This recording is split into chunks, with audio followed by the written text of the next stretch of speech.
इनसे मिलिए। ये ईश्वर साहू हैं, 5वीं पास हैं और मजदूरी करके परिवार का पालन पोषण करते आए हैं। घर के बाहर टिमटिमाता बल्ब बता रहा है कि परिवार में जरूरी चीजों का अभाव है। दंगों की आग में ईश्वर साहू के बेटे की मौत हो गई थी, लेकिन बीजेपी के बैनर पोस्टर से पटी पड़ी तंग गलियां ईश्वर साहू के हौसलों का बखूबी बखान करती हैं।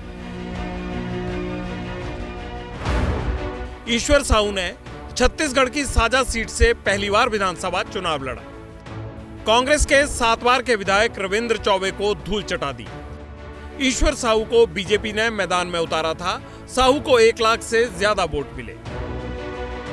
बेटे की मौत के बाद तत्कालीन सरकार ने ईश्वर साहू को 10 लाख रुपए मुआवजा और सरकारी नौकरी का ऑफर दिया, लेकिन ईश्वर साहू ने मदद लेने से इनकार कर दिया था। मोए कहाँ हराया, मूर्त साजा विधानसभा क्षेत्र की जनता हराई से।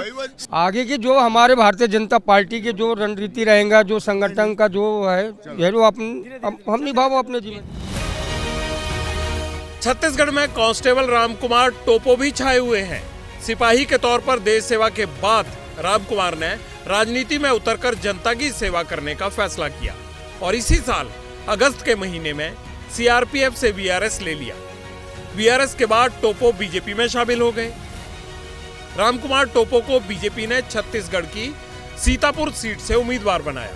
टोपो ने भूपेश बघेल के मंत्री रहे अमरजीत भगत को 17,000 से ज्यादा वोटों से हराया। टोपो को 83,000 से ज्यादा वोट मिले। 2021 में टोपो को राष्ट्रपति पदक भी मिल चुका है। आज यदि कमल खिलाने के यदि किसी ने काम किया है तो सीतापुर की जनता ने किया है। बॉर्डर पर रह के एक देश के सैनिक के रूप में अपनी पूर्ण निष्ठा से ड्यूटी निभाई है। आज राजनीति के क्षेत्र में भी निष्ठा से निभाऊंगा। सीतापुर की जनता पहली प्राथमिकता, पहला काम उसके लिए। कहानी तो राजस्थान की सोजत विधानसभा सीट की भी कम दिलचस्प नहीं है। यहाँ पूर्व चीफ सेक्रेटरी और अशोक गहलोत के सलाहकार निरंजन आर्य कांग्रेस के टिकट पर चुनाव लड़ रहे थे, लेकिन बीजेपी की शोभा चौहान ने उन्हें मात दे दी।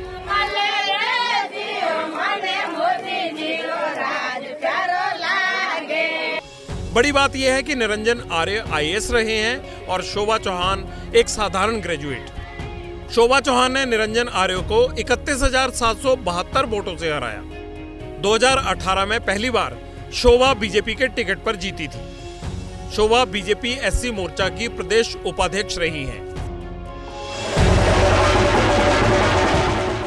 मध्य प्रदेश के गुना जिले की चांचौड़ा सीट पर भी मुकाबला इस बार काफी दिलचस्प रहा। बीजेपी ने यहां नए फेस प्रियंका मीना पेची पर दांव लगाया था।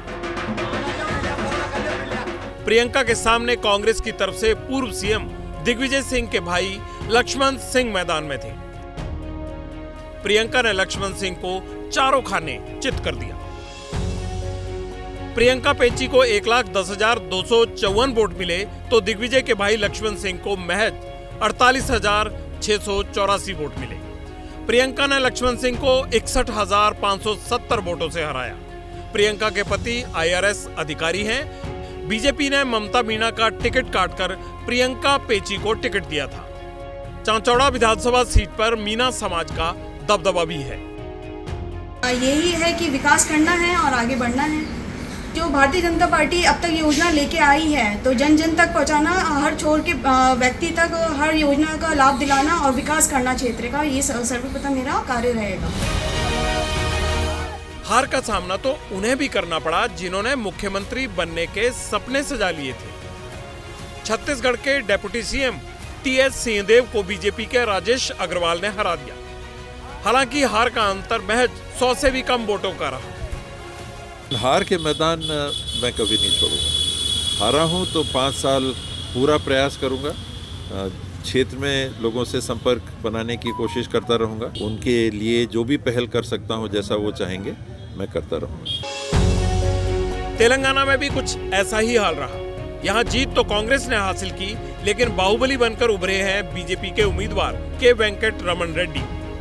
के वेंकट रमन रेड्डी ने तेलंगाना के सीएम केसीआर को कामारेड्डी सीट पर 6,741 वोटों से पटकनी दी। तो इसी सीट पर चुनाव लड़ रहे कांग्रेस के भावी सीएम रेवंत रेड्डी को भी 11,736 वोटों से हराया। रेवंत रेड्डी ने 2 सीटों पर विधानसभा चुनाव लड़ा था। कोंडागल सीट से रेवंत रेड्डी 32,532 वोटों से विजयी रहे।